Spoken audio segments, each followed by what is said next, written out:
Kasus kelumpuhan sangat banyak di tengah-tengah kita. Penyebabnya sebenarnya sepele seandainya kita tahu ilmunya ya. Maka saya sarankan yang pertama teman-teman ya, cobalah belajar keilmuan PAS ya. Untuk yang belum kenal PAS ya, belajar keilmuan PAS. PAS itu nggak melulu, PAS itu untuk diri sendiri dan keluarga sangat membantu sekali. Assalamualaikum warahmatullahi wabarakatuh. Alhamdulillah jumpa lagi dengan saya Santri PAS. Nama saya Budi Purnomo. Kali ini kita akan berbincang ya. Saya sedikit berbincang dan mengisahkan bagaimana berkisah ya atau pastori tentang masalah kelumpuhan dari sekian banyak pasien-pasien lumpuh yang kami tangani ya. Coba ingin berbagi dengan teman-teman sehingga nanti teman-teman semua bisa mudah-mudahan mendapat manfaat sehingga praktek membantu banyak orang, terutama untuk kasus-kasus kelumpuhan ya. Oke, saya mulai dari penyebabnya ya. Di keilmuan PAS Al-Qaso itu penyebab kelumpuhan itu bisa disimpulkan ya. Banyak hal, ada eksiden, ada cedera, ada patah, ada segala macam ya.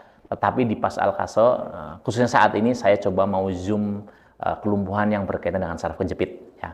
Kawan-kawan semuanya, saraf kejepit yang menyebabkan kelumpuhan itu ada 3 ya. Yang pertama adalah pelintiran di lumbosakro ya. Saya pakai bahasa itu dulu, nanti saya akan jelaskan. Kemudian berikutnya adalah terjatuh dan jatuhnya duduk yang menyebabkan kelangkangnya atau sakrumnya masuk. Dan yang ketiga ada lepasnya lumbosakro ya. Coba saya ingin bahas ke teman-teman semuanya. Kawan-kawan semuanya, ya ini masing-masing penyebab tadi punya ciri-ciri ya, punya ciri-ciri. Di mana ciri-ciri itu coba saya amati di lapangan dari sekian banyak ya, belum sampai 100-an sih, baru puluhan pasien kelumpuhan ya yang saya tangani. Kawan-kawan semuanya, saya berbagi cerita ya, sharing ada kasus kelumpuhan yang saya tangani sampai 6 bulan, ada yang 4 bulan ya, rutin saya datangi ya, dari mulai bed rest sampai dia bisa jalan lagi ya. Oke, yang pertama adalah penyebab karena pelintiran di lumbosakro ya. Kawan-kawan semuanya, lumbosakro itu bahasa yang Ustaz Haris Allahyarham kenalkan di quote beliau ya.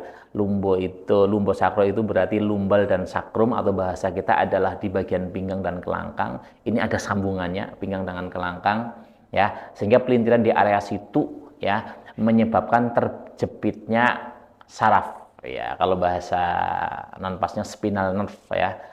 Yang keluar dari lumbal atau dari pinggang ya. Di situ ada saraf sciatica namanya ya. Saraf sciatica itu termasuk saraf yang paling panjang ya. Dari mulai pinggang sampai dari kelangkang ya. Dia gabung satu kemudian turun sampai ke kaki sampai ke jari-jari, ini cukup panjang. Nah, jepitan pelintiran yang menyebabkan jepitan pada saraf ini itu efeknya luar biasa ya. Luar biasa sampai motoriknya terganggu ya. Sehingga dia tidak bisa menggerakkan. Nah, maksudnya apa? Maksudnya kawan-kawan semuanya, jadi proses terjadinya gerak itu dari otak, kemudian bisa menjadi gerak ketika dia perintah dari otak itu dihantarkan oleh saraf. Kalau adanya jepitan saraf, maka perintah otak tidak sampai ya, sehingga otot itu tidak bisa bergerak, sehingga minim gerak. Nah, bahkan pada kasus-kasus tertentu sampai terjadi kelumpuhan yang parah ya, darah nggak bisa turun ya, stagnan sampai kakinya mengecil ya. Sedangkan penyebab yang kedua tadi ya kawan-kawan semuanya, yaitu jatuh terduduk ya, menyebabkan kelangkangnya masuk ya. Ini tentu saja karena jatuhnya duduk ya, walaupun nggak keluar darahnya, tapi ini sangat bahaya sekali. Begitu kelangkang masuk, yang terjadi adalah di situ sistem saraf mengalami gangguan yang luar biasa ya. Sama saraf sciatica juga mengalami gangguan, postur tubuh juga mengalami gangguan ya. Biasanya diikuti dengan bagian pinggulnya yang terbuka ekstrim ya. Di sini jepitan bahkan bisa sampai di kiri dan kanannya ya, saraf sciatica kiri dan kanan itu kena ya. Sedangkan yang terakhir adalah lepas ya. Ini kasus-kasus ini sangat jarang ya pernah saya temui ya, lepas itu ketahuan sekali dari badannya yang diangkat, pinggulnya itu geser kayak nggak ada tahanan sama sekali ya. Kasus yang ketiga ini solusinya adalah di bedong. Sedangkan kasus yang pertama dan kedua solusinya sangat SOP kawan-kawan semuanya ya, tidak lepas dari setengah CU, kemudian tidak lepas dari CU, tidak lepas dari bedong, tidak lepas dari bagaimana mengeluarkan tulang ekor, tidak lepas dari CU plus ya, kurang lebih seperti itu. Ini jadi penyebabnya. Berikutnya adalah kisah ya. Saya pernah nangani kasus kelumpuhan pasien ini datang dalam kondisi, saya itu datang pakai ambulan ya, kondisinya adalah kaki sudah tidak bisa merasakan apa-apa, kiri kanan tidak merasakan apa-apa ya, bahkan dibakar aja nggak bisa ya saat itu. Cek langsung dengan SOP ya, SOP kelumpuhan sama dengan SOP basic karena ini terjadi pada orang dewasa, ketahuan kendornya, ketahuan pantel plusnya ya. Kemudian saya berikan SOP, saya kontrol, keluarganya saya yakinkan ya.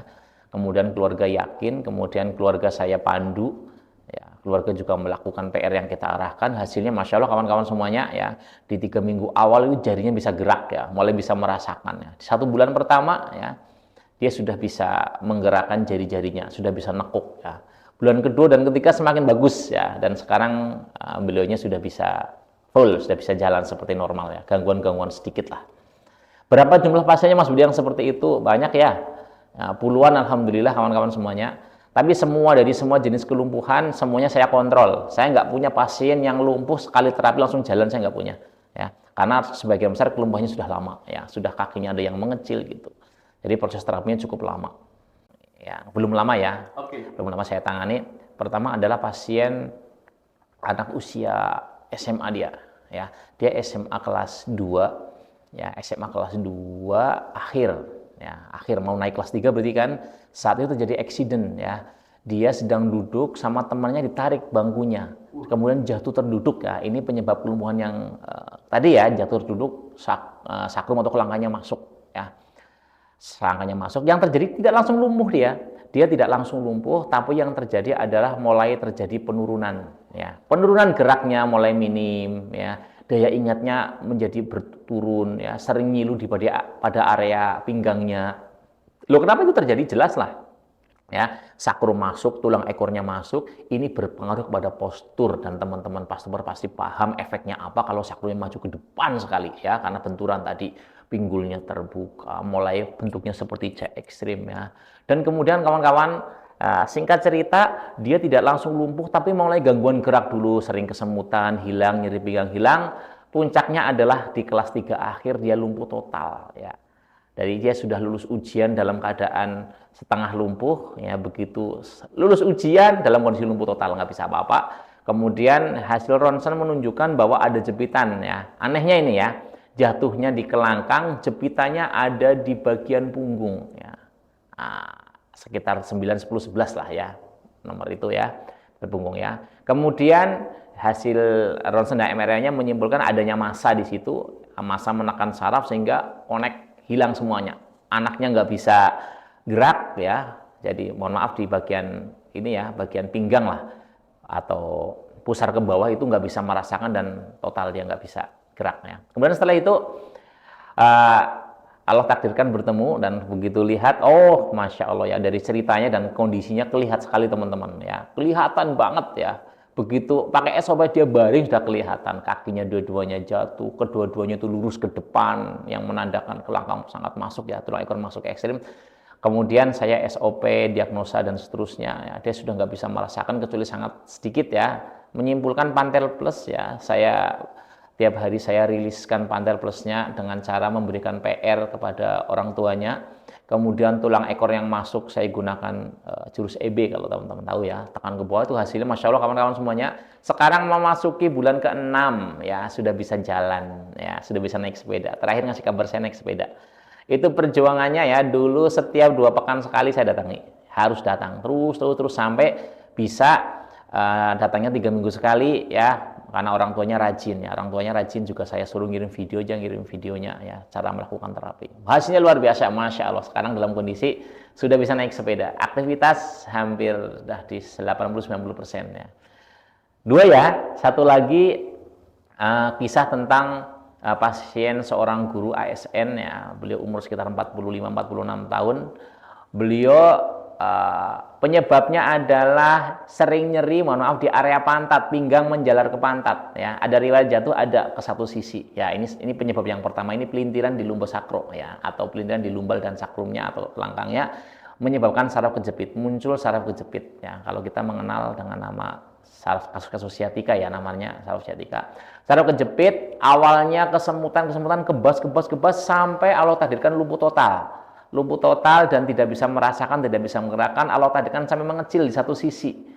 Baru datang ke Pas Trooper ya. Biasa begitu ya. Kalau sudah total gini, waduh ya Allah, saya melihat datang, saya menemui lah, karena sebelumnya beliau cerita juga sudah pernah ditangani, tapi ketemu saya dalam kondisi sudah parah sekali ya, sudah nggak bisa apa-apa. Kemudian saya MOU dengan suaminya ya, Pak, MOU kesepakatan nih Bapak, saya bantu ya, insya Allah saya berkomitmen sampai mudah-mudahan Allah sembuhkan, tapi Bapak harus rajin juga menjalankan PR yang saya arahkan. Siap, oke. Alhamdulillah kawan-kawan semuanya ya, kemajuannya ini luar biasa ya.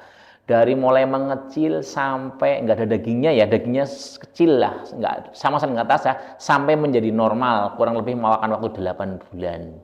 Ya, jadi teman-teman yang mendengarkan ini jangan pesimis ketika menghadapi kasus-kasus lumpuh. Ini berapa bulan untuk normal? Saya kasusnya sampai 8 bulan, dari mengecil sampai utuh ya, kembali seperti semula. Ya, gerakannya apa seperti itu, SOP banget ya, nggak mungkin saya jelaskan detail ya. Tidak lepas dari CU setengah, kemudian saya EB, pernah juga ada saat-saat saya bedong, saya ganjel, ya.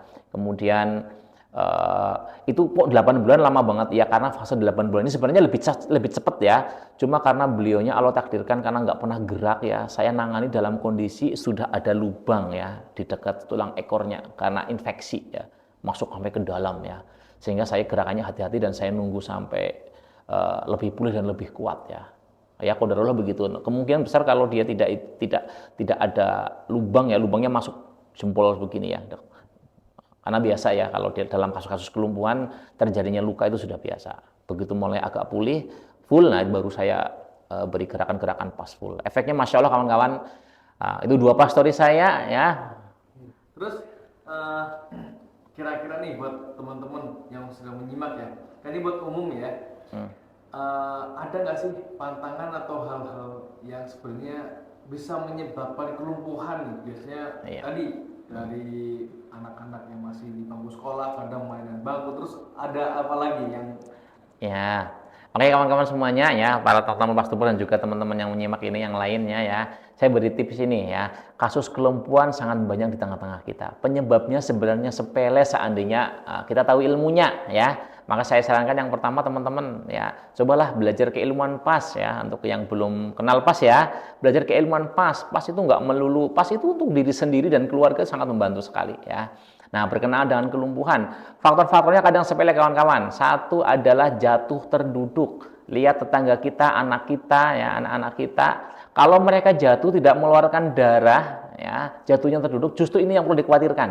Kalau mereka jatuhnya guling, lecet itu, it's okay ya. Dalam hitungan hari saja sudah menutup. Tapi kalau jatuh terduduk ya, meskipun dia saat itu sehat-sehat saja, hati-hati, jatuh terduduk itu mengenai bagian rangka yang sangat penting, yaitu kelangkang dan tulang ekor. Dan ini akan berpengaruh jangka panjang ke masalah postural, ya, posturnya. Ya. Ini akan melemahkan sistem tubuh.